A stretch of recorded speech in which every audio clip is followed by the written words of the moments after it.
Last month, I had talked to the board briefly about the issues that we have with overflow in our elementary sites, and the board asked me to bring back suggestions for how to deal with that. And so Barbara and I got together and looked at the policy for transfers, and with this line placed into our existing policy, we're hoping that what this will do at the least is just allow us to get some more of those neighborhood kids in their neighborhood schools at the beginning of the year.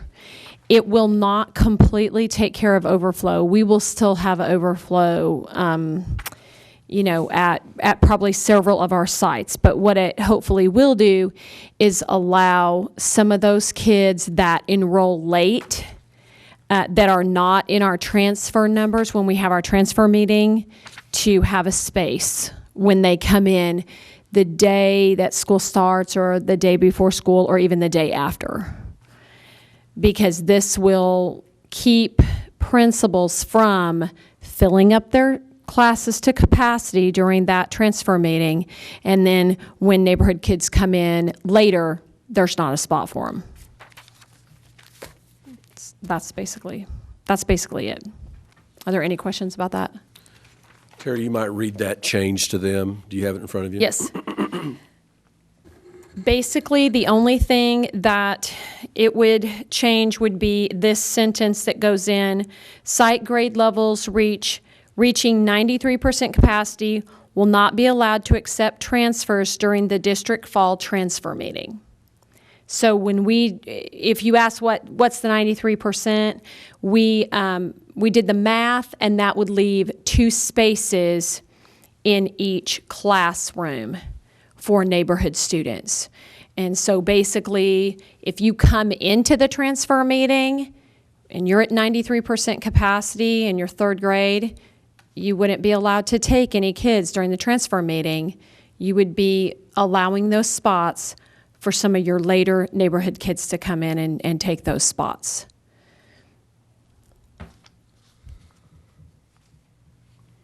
Anybody have any questions? We talked about this last month a little bit. This is just kind of, our intention is to bring this to you as a policy change in the March meeting. Terry, is this standardizing? I know last month I was concerned that each building principal had a little bit of leeway on what they did versus the other one. But this 93% is really making it uniform across the board at all schools. It is, because our class size capacity, we cap it the same for everybody. So, yeah. The sibling issues, or my older brother or sister goes or whatever, all that's really kind of being nebulized a little bit. Or is the building principal still going to have leeway? They'll still have autonomy to accept a transfer if they have room. Then the same policies or rules would apply on what they would accept or wouldn't. Right. As before. This is after, that would be after the 93%. If they're at 90% capacity, they can accept a transfer. If they're at 93%, they can't accept anybody. This basically fills up the first 93% Right. of neighborhood kids. Right. Right. Okay. Because we always have kids that come in after our transfer meeting, and we have kids come in that day of school, that week of school. It's hard for us to get all of our patrons to come in and register their kids really in a timely manner for a plethora of different reasons. Therefore, we're coming into those transfer meetings with the best numbers we've got, but they're never that good. We had a discussion in the curriculum committee meeting about just no transfers unless they're district initiated. In other words, the transfers that we would do because of overflow.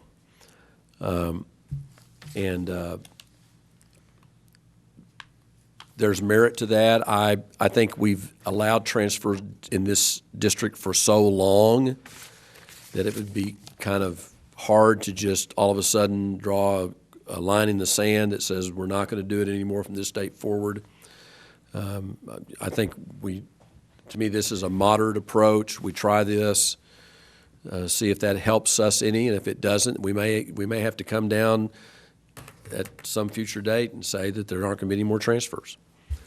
And I did, before I went to Dr. Pennington, I did send out an email to a consortium that I am with other curriculum directors in the state, asking what their policies were, and theirs are very similar to ours. They do not accept they all accept transfers. They all have a transfer process, but it's all based on numbers. But this little sentence would just, have that hard, fast rule. If you're at 93% capacity, you can't take any more. Because principals want to take kids that want to go to their schools. And so sometimes we've had during the transfer meeting them fill up, they might have 4 spots, so they fill up those 4 spots, and then they have 4 neighborhood kids come in the next day, and there's no room for them. That's the reason I was wondering if 93% is too much. It should be maybe 90%. We kind of, played around with the numbers a little bit, and like Dr. Pennington said earlier, most of our schools have 2 sections. So 2 third grade teachers, and 93% would be 4 spots. So we think that's a place to start. It could be this time next year we have a discussion about 95% or 97%, but we think this is a good place to start. Thank you. Secretary.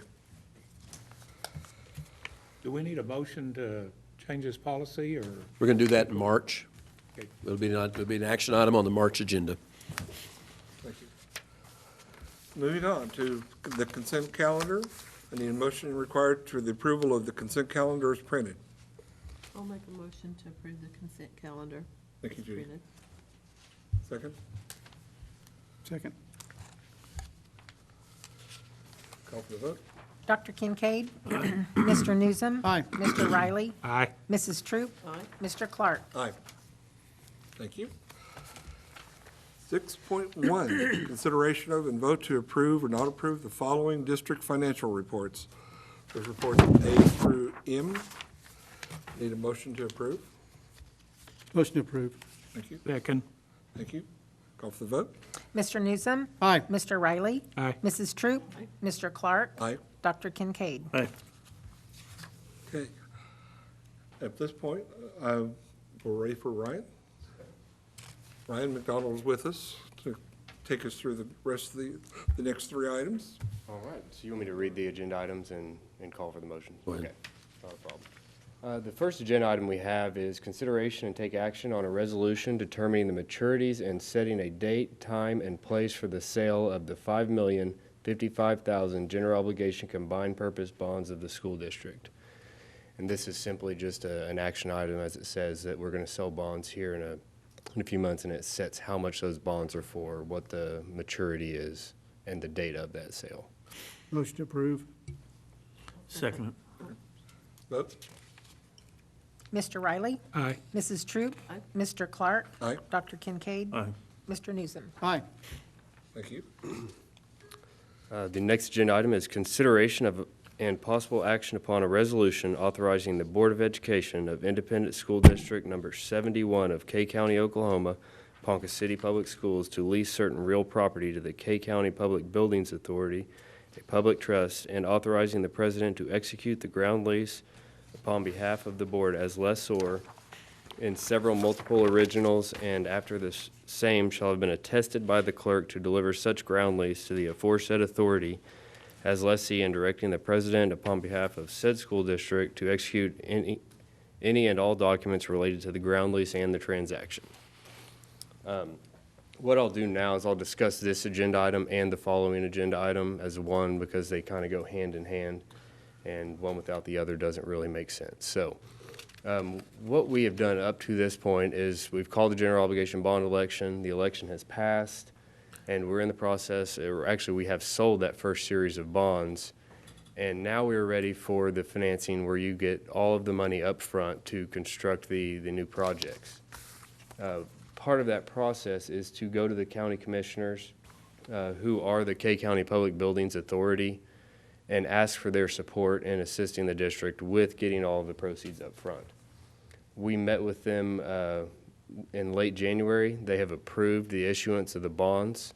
The amount is not determined until the actual sale, but it is going to be around $23 million in bonds that will be sold. We plan on selling those in 2 weeks. It's not similar to what you're used to with your general obligation bonds because the authority is the actual issuer. They're the ones that are selling the bonds. And so that happens as a negotiated sale. And the reason for that is we know what your general obligation bond issues are. What we don't know is how much those can provide in payments. So it's similar to if you were to go out and get a mortgage, you knew you had $1,500 a month to pay on that mortgage, then the bank gives you an interest rate, and then you figure out how much house you can buy. That's what we're doing. And so we won't know that amount until we go out and get an interest rate. This first agenda item is for a ground lease. What the ground lease is it leases the land where the improvement's going to be made to the K County Public Buildings Authority. The purpose for that is in order for the proceeds of those bonds to be used on that property, they need some sort of title to that property. It's temporary title. The ground lease is a long-term lease for the 6 years of the financing. There's no monetary value exchanged in the ground lease, so it's not an annually renewable lease. It is for the life of the financing. The second agenda item we're going to cover is for a sublease. What the sublease is as the improvements are made to this property, each year the district's going to issue a general obligation bond, and that they're going to pay to the authority the proceeds of those bonds and acquire certain title to these improvements that are being made. So with this bond that you have now, that's going to go directly to the project. Next year when you sell a bond, it's going to be paid to the authority, and you're going to acquire portions of the property, whether it be doors and windows or the slab or roof. It's determined in the resolution where we call the election, if you recall the verbiage that was listed there. So the sublease is the return of the land and the improvements being made to it. So what you have is a lease to them to allow you to approve the land, a sublease back from them, including the improvements. Each time you make a payment, title is transferred. So you're not, in many lease situations, you don't get title to the equipment until the very end. Under this scenario, you do actually get portions of these buildings. Once the final payment is made, both leases automatically terminate, and the district owns all the improvements outright. Where we are now is we have held a rating call with Standard & Poor's. I heard word this evening on my way here, actually, that they issued the district an A rating, which is what we wanted. The bonds actually sell at one notch below, so they'd be sold at an A- scale. Rates are favorable. They've not gone up on us, which we've been afraid of for over a year now, and they just seem to be treading water. Then in light of everything else that's gone on, which we've seen with oil and gas and things like that, rates are holding low as well. So we expect to get very favorable rates. And this being a shorter term financing of this nature, most school districts are doing these on 10 to 15 year terms, and here looking at 6 years, rates ought to be very favorable. And then hopefully construction costs are too if oil and gas stays where it's at. So it has its ups and downs, you could say, but I really feel like the district's hitting this thing at a very good time. And with that, if you have any questions, I'd be happy to answer them. Yeah, I'm a little confused. You said 23 million. Yes. I was thinking we were at 27, 28 total construction. Yes, the difference is we're adding up a portion of the last 5 bonds. So that first 5 million is added to that we just approved? Correct. The selling of? Correct, yes. I can pull the revenue bond issue is not a mirror. Items 2 through 6, Robin, we don't borrow any of that first 5 million. First 5 million is added Yep. to the 23. Yeah. Right, and That's what I because was you, thinking, but I wasn't sure. yeah, because you have that up front, there's no reason to include it in the financing because it's financing money you have.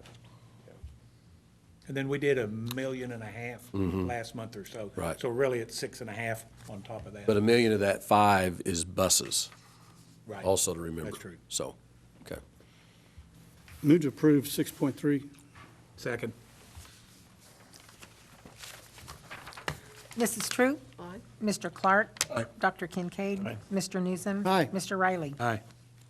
Thank you. Moving on to item 6.4, consideration and possible action upon a resolution authorizing the acceptance by Independent School District Number 71 of K County, Oklahoma, Ponca City Public Schools of a sublease agreement whereby the K County Public Buildings Authority will sublease certain real property to Independent School District Number 71 of K County, Ponca City Public Schools, and authorizing and directing the president upon behalf of said school district to execute the aforesaid sublease agreement between the K County Public Buildings Authority as lessor and the district as lessee, and authorizing the clerk to attest and affix a seal of the school district to the sublease agreement and to deliver the same to the K County Public Buildings Authority as lessor, and authorizing and directing the president upon behalf of said school district to execute any and all documents related to the sublease agreement and the transaction.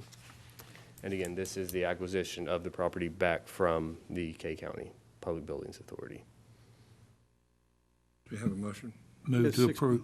Good, I'll second. whatever. Thank you, gentlemen. Call for the vote. Mr. Clark? Aye. Dr. Kincaid? Aye. Mr. Newsom? Aye. Mr. Riley? Aye. Mrs. Troop? Aye. Thank you, Ryan. Thank you. Appreciate Thank it. you, Ryan. All right, let's move on then to 6.5, consideration of and vote to approve the Ponca City School District calendar for the 2016-2017 school year. Anything special we need to discuss on it? But, okay, I'll move for approval of 6.5, Second. Okay, thank you. as long as we're going to Call school. for the vote. Dr. Kincaid? Aye. Mr. Newsom? Aye. Mr. Riley? Aye. Mrs. Troop? Aye. Mr. Clark? Aye. Thank you. 6.6, consideration of and vote to approve changing Friday, March 11th, 2016, from a student contact day to a professional development day. We discussed this in committee meetings last week, and the situation we find ourselves in is that we have some specific training that has to be done for our special education assistants, which I believe there are 59 of them. In the past, we would get substitutes, bring those people out in small groups at a time, provide the training. We have run into two barriers. The first barrier is we're having trouble finding subs, especially for these individuals because they have some of the toughest jobs in the district. But there's also that issue of cost and how much it costs us to hire that many subs to come in and work with, to take the place of staff.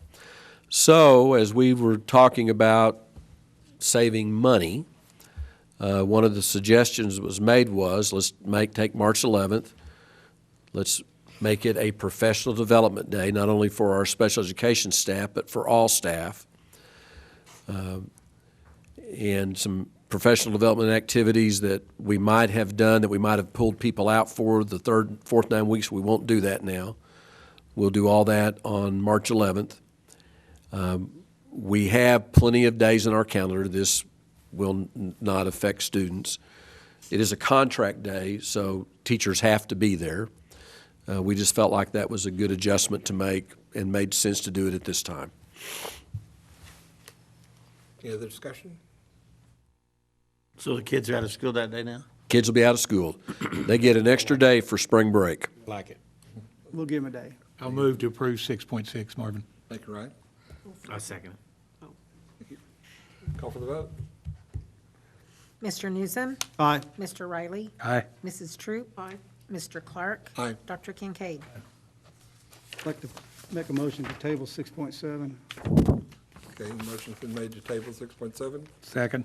Second, thank you. Call for the vote. Mr. Riley? Aye. Mrs. Troop? Aye. Mr. Clark? Aye. Dr. Kincaid? Aye. Mr. Newsom? Aye. Thank you. 6.8, consideration and vote to approve accepting the bids for the entry remodels for Roosevelt and East Middle School. The bids were received January 28th, 2016, at the central office from Sooner Construction Company for a total of $221,000. Brett Smith and Sooner Construction will answer questions. Are there any questions? Brett, wasn't this a little bit higher than the initial estimate? No, This one wasn't? no, not this one. Okay. This one is actually lower by about $40,000. Better jump on it quick. Yeah, motion to approve this one. Jump on it quick, Don. I'm gonna ask, No, how no, are you no gonna do questions. East Middle School? I mean, where are you gonna do that? At the side? It's going to be in the same location that it is. We just have to reconfigure it so we can keep people in the vestibule area instead of walking straight into the office and then buzzing them in because there's no locks on those doors and there's no ballistic material. Second? Second. Thank you. Call for the vote. Mrs. Troop, Aye. Mr. Clark, Aye. Dr. Kincaid, Aye. Mr. Newsom, Aye. Mr. Riley. Aye. Thank you. 6.9, consideration of and vote to approve accepting the bids for the administration office seminar room. It's the old band room upstairs. Mo- Yeah, Discussion? This is the one that was This is over. the one. Okay, I knew there was one of them. Yeah, the bids came in a little higher than we expected whenever we took those in. Now, it's nice that we have local contractors that work with us. So with that being said, Stephanie with Rick Scott Construction, she's here, if you got any questions for her, got on the horn to our local contractors to find out some different ways of doing things. I got with Stephanie and our engineers as well as the architect, and we've already started getting this down. So at $315,000 for total construction, we've got it already down to about $258,000. And we're not cheapening it up, we're just doing things a little bit differently. There was a little bit of miscommunication with our engineers on what we expected. And so we didn't need to go as far as what they thought we did, so it was easier to come down in price. There's still going to be a little bit more, I think, that we'll be able to take off of that, because we don't need, to be honest with you, we don't need to spend that much money up there, but it needs to be done the right way. And most of it is sounding, because it's straight up above you right here. So What was the initial one? Cost? $315,000 was the initial bids. What was the totaling up all initial bids. estimate? Excuse me? What was the initial estimate? About 215. So we're still 40 or 50 over. With the initial estimate, but after we got through with the bidding process and the engineering and so forth with some of those things that they expected us to have, that we didn't really need, it actually was a little bit more. The 315 was conservative. 215 was conservative. So we're still a little bit high, but we're still coming down a little bit more. When's that being done? Excuse me? When's it being done? It's going to be done this summer. So there's a tight line on this. We had the contractors bidding this to be completed by June 1. That also makes the price go up because it's so tight to get it done. But we found that we're going to be able to extend that a little bit, so we're hoping that the prices will also go down, just because we're going to give them a little bit more time. This one's out of building funds, right? Yes, sir. So it's your money. Yeah, as little as there is, right? Yeah. Yeah. yeah, motion to approve, whenever you get ready. Second. Thank you. Call for Mr. vote. Clark, Aye. Dr. Kincaid. Aye. Mr. Newsom. Aye. Mr. Riley. Aye. Mrs. Troop. Aye. Thank you. 6.10, consideration of and vote to approve accepting the elevator bid for Liberty Remodel and Addition Project. It cost, the lowest bid was from Tyson Krupp for $87,216. Now, this is the one where we didn't get bids, so we had to rebid it, wasn't it? That's correct. They didn't come in time, so we rebid it. And, with the explanation, it was probably a little bit higher in their estimate that they thought the elevator was going to come in. But overall, it's still under budget as far as the overall project's concerned. We discussed that, David, in properties where you weren't able to be there. Where is this company from? ThyssenKrupp, I think it's a nationwide company, but this particular one, I think they've got an office in Tulsa and Oklahoma City. And this is just for the elevator? Yes, that $87,000 is just for the elevator. They're getting more expensive all the time. They know we need them. They know we need them. Motion to approve. Thank you. I'll second. Thank you. Call for the vote. Dr. Kincaid? Mr. Newsom? Aye. Mr. Riley? Aye. Mrs. Troop? Mr. Clark? Aye. Thank you. 611, consideration and vote to approve accepting the guaranteed maximum price for the Liberty remodel and addition project. The GMP from Sooner Construction Company is $661,669. As I'd mentioned before, with the guaranteed maximum price, that's a moving target. You know, it says guaranteed maximum price, but if there are things that are unknown, it can go up. We can also get credits. If they have a contingency that's not used at the end of the project, which we typically always have, then those credits come back too. So this is just to approve that guaranteed maximum price. Do I have a motion? I'll make a motion to approve 611. Thank you. Second? I second. Thank you, David. Call for the vote. Mr. Newsom? Aye. Mr. Riley? Aye. Mrs. Troop? Aye. Mr. Clark? Aye. Dr. Kincaid? Thank you.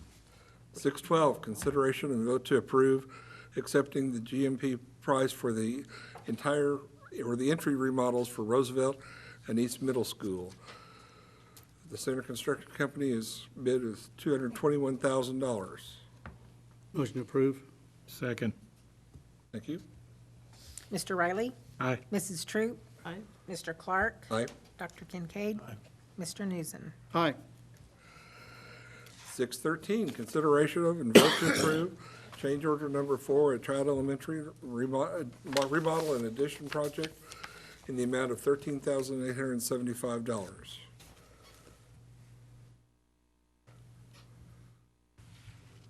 Motion to approve. Second? Second. Thank you. Mrs. Troop? Aye.